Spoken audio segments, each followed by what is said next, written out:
क्या आपको भी शक्करपारे बनाने में दिक्कत आती है? चीनी बहुत ज़्यादा चिपक जाती है या फिर ये बिल्कुल भी हार्ड हो जाते हैं, क्रिस्पी नहीं बनते हैं, जो भी है, या स्टिकी हो जाते हैं? तो सारे डाउट्स आज क्लियर हो जाएंगे क्योंकि मैं लेकर आई हूँ ये शक्करपारे की रेसिपी। यहाँ पर मैंने मैदा इस्तेमाल किया है, आप चाहें तो यहाँ पर गेहूं के आटे से भी बना सकते हैं। तो यहाँ पर मैं टोटल 3.5 कटोरी मैदा ले रही हूँ, 3.5 मतलब मेज़रमेंट इसलिए ले रही हूँ क्योंकि चीनी भी मेज़रमेंट करनी पड़ेगी इसलिए। तो यहाँ पर मैंने 1 चुटकी इसमें नमक डाल दिया है। नमक बहुत ज़्यादा मत डालिएगा, नहीं तो नमक का फ्लेवर आएगा। और डालना इसलिए ज़रूरी होता है कि जो ये मठरी है ना वो हमारी एकदम खस्ता कुरकुरी बने। तो यहाँ पर मोहन लिया है मैंने, उसी कटोरी से आधी कटोरी यहाँ पर मैंने ऑयल का इस्तेमाल किया है। आप चाहें तो यहाँ पर घी भी डाल सकते हैं। तो इस तरह से हाथ से लड्डू सा बन जाएगा ना, तब तक इसमें मतलब मोहन उतना ही लगाना है। तो बाज़ार में जो मिलती है ना उसमें डालडे का इस्तेमाल करते हैं। तो आप देख सकते हैं बिल्कुल बाज़ार जैसी बनकर तैयार होंगी। थोड़ा थोड़ा सा वाटर डाल के इसका इस तरह का डो बनाकर तैयार कर लेंगे और डो को करीब 20 मिनट के लिए यहाँ पर रेस्ट पे छोड़ देंगे तो डो कुछ इस तरह से हो जाएगा। आप देख सकते हैं वाइट वाइट इसमें पैचेस से दिख रहे हैं, तो इसका मतलब ये है कि डो बिल्कुल रेडी है। तो यहाँ पर मैं इसकी 4 बॉल्स टोटल बनाऊँगी, मतलब चार लोइयाँ इसकी तोड़ूँगी।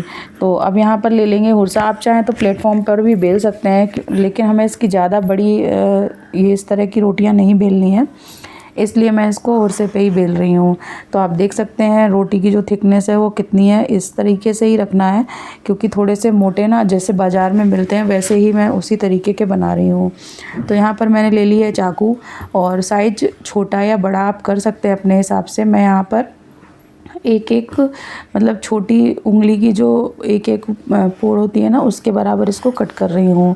तो यहाँ पर मैंने इस तरह से कट कर लिया है और इसी तरह से मैं दूसरा जो लोई है ना उसको भी इसी तरह सेम तरीका है, इतना ही मोटा मैं रखूँगी क्योंकि मोटा रखने में क्या है कि अंदर से सॉफ्ट रहते हैं और बाहर से कुरकुरे रहते हैं। मतलब जैसे बाज़ार में मिलते हैं ना, आपने कभी खाए होंगे, तो वैसे ही बनकर तैयार होते हैं। तो यहाँ पर मैंने सारे बनाकर तैयार कर लिए। उसके बाद मैंने कढ़ाई में ले लिया है ऑयल, और ऑयल बहुत ज़्यादा गर्म नहीं होना चाहिए, एकदम नॉर्मल गर्म होना चाहिए। आप देख सकते हैं हल्के से बबल्स आ रहे हैं। और ये सारे के सारी जो हमने ये मठरी बना कर रखी है इसको मैं 3 बैचेस में तलूँगी। तो एक बार का मैंने डाल दिया है और इसको पहले हाई फ्लेम में रखेंगे जब तक कि ये जो चिपके हैं ना कुछ ये अलग अलग ना हो जाए, तब तक हाई फ्लेम रखना है और उसके बाद स्लो कर देना है। स्लो में ही पकाइएगा, नहीं तो ये अंदर से कच्चे रह जाएंगे। तो एकदम स्लो करके इसको पकने देंगे और आप देख सकते हैं धीरे धीरे करके ये जो मठरियाँ हैं ना ये ऊपर आ रही हैं।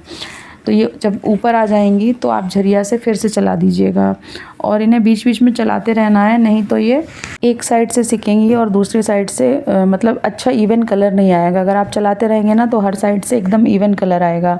तो आप देख सकते हैं ये हल्का हल्का गोल्डन ब्राउन होना शुरू हो गया है। तो इसको चलाते रहिएगा, बिल्कुल भी हाथ नहीं रोकना है जब तक कि हम मठरियों को निकाल ना लें। तो आप देख सकते हैं जब मठरियाँ सिक जाती हैं ना तो तैर कर ऊपर आ जाती हैं तेल में। तो ये पूरी अच्छे से सिक गई हैं, कलर भी खूब बढ़िया आया है। तो इसको मैं एक इस तरह की छन्नी में निकाल ले रही हूँ और आप इसकी आवाज़ सुन के आपको खुद ही पता लग जाएगा कि ये कितनी क्रिस्पी बनकर तैयार हुई हैं। तो अब मैं यहाँ पर एक इस तरह का बर्तन ले रही हूँ कि जिसमें मतलब छन्नी वाला बर्तन है, ताकि जो भी इसका एक्स्ट्रा ऑयल है ना वो निकल जाए। तो इसमें रखेंगे ताकि ये हल्की सी ठंडी हो जाए, बहुत ज़्यादा ठंडी नहीं करनी है। इनको गरम गरम में ही हम शक्कर में मतलब पूरा कोट करेंगे। यहाँ पर मैंने दूसरा बैच इस तरह से डाल दिया है। सेम तरीका फॉलो कीजिएगा, पहले गैस को तेज़ रखिएगा, फिर एकदम स्लो कर दीजिएगा, मठरी अपने आप तैर कर ऊपर आ जाएंगी और इनको इवनली चलाते हुए पूरा इस तरह से हम लोग फ्राई कर लेंगे। तो आप देख सकते हैं कितना अच्छा कलर आया है। ऐसे ही मैंने दूसरा बैच फिर तीसरा बैच ऐसे ही फ्राई कर लिया है। तो अब इनको हम लोग चाशनी बनाएंगे इनके लिए। तो चाशनी बनाने के लिए मैंने एक कढ़ाई ली है जो कि नॉन स्टिक कढ़ाई ली है। मैं प्रेफर करूँगी कि आप भी नॉन स्टिक कढ़ाई ही लीजिएगा। यहाँ पर मैंने उसी कटोरी 1.5 कटोरी 1.5 कटोरी यहाँ पर शुगर डाल दी है और उसी कटोरी से एक और आधी मतलब 1.5 कटोरी पानी डाल दिया। जितना चीनी उतना ही पानी, और पानी और चीनी को इस तरह से पकाएंगे जब तक कि पूरी चीनी और पानी डिज़ोल्व होके इस तरह से बबल ना उठने लगे। उसके बाद हम क्या करेंगे ना, गैस की फ्लेम को एकदम से स्लो कर देंगे और सारे के सारे जो हमने मठरी बना कर रखी है ना, उसको इसमें डाल देंगे और गैस की फ्लेम को स्लो पे ही चलने देंगे। तो आप देखेंगे कि धीरे धीरे करके ये सारे शक्कर पारे जो बना रहे हैं हम ना, वो पूरे चाशनी में अच्छे से पूरे लपेट चुके हैं। तो इसको हम लोग क्या करेंगे, एक दूसरे बर्तन में निकाल लेंगे, कढ़ाई से हटा देंगे और गरम गरम में ही ये प्रोसीजर करिएगा। अगर चाशनी ठंडी हो गई तो ये अच्छे से कोट नहीं होंगे। तो इसको रख देंगे 20 से 25 मिनट के लिए ठंडा होने के लिए, क्योंकि ये थोड़े से मोटे हैं ना, तो ठंडा होने में थोड़ा सा टाइम लगेगा। और यहाँ पर ये ठंडे हो चुके थे और ये थोड़े से नीचे से चिपक गए थे, तो आसानी से निकल जाते हैं। एक चम्मच से इस तरह से खरोच के निकाल लेंगे और ये एक भी, मतलब ये जैसे ये चिपक गए हैं ना, एक भी इसमें जुड़ा नहीं रहेगा, ये बहुत ही आसानी से निकल जाते हैं।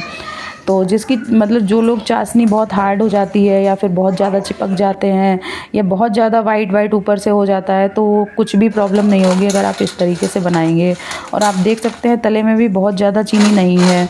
तो इस तरह से बनाइएगा, आपके भी शक्करपारे ना बिल्कुल परफेक्ट बनकर तैयार होंगे। और क्रिस्पी तो ये इतने हैं कि आप खुद ही समझ पा रहे होंगे आवाज़ से। मैं आपको तोड़ के भी दिखा रही हूँ, ये बहुत ही क्रिस्पी बनकर तैयार हुए थे। खाने में सॉफ्ट, एकदम क्रिस्पी, मतलब जैसे मार्केट में मिलते हैं ना, सेम टेक्सचर आया था। और मेरी बच्ची यहाँ पर बीच बीच में लेके जा रही थी, वीडियो के बीच से ही स्कूल से आ चुकी थी, इसलिए उसको तो ये बहुत पसंद आए। आप भी ट्राई कीजिएगा। रेसिपी पसंद आए तो लाइक शेयर सब्सक्राइब कीजिए। Thank you.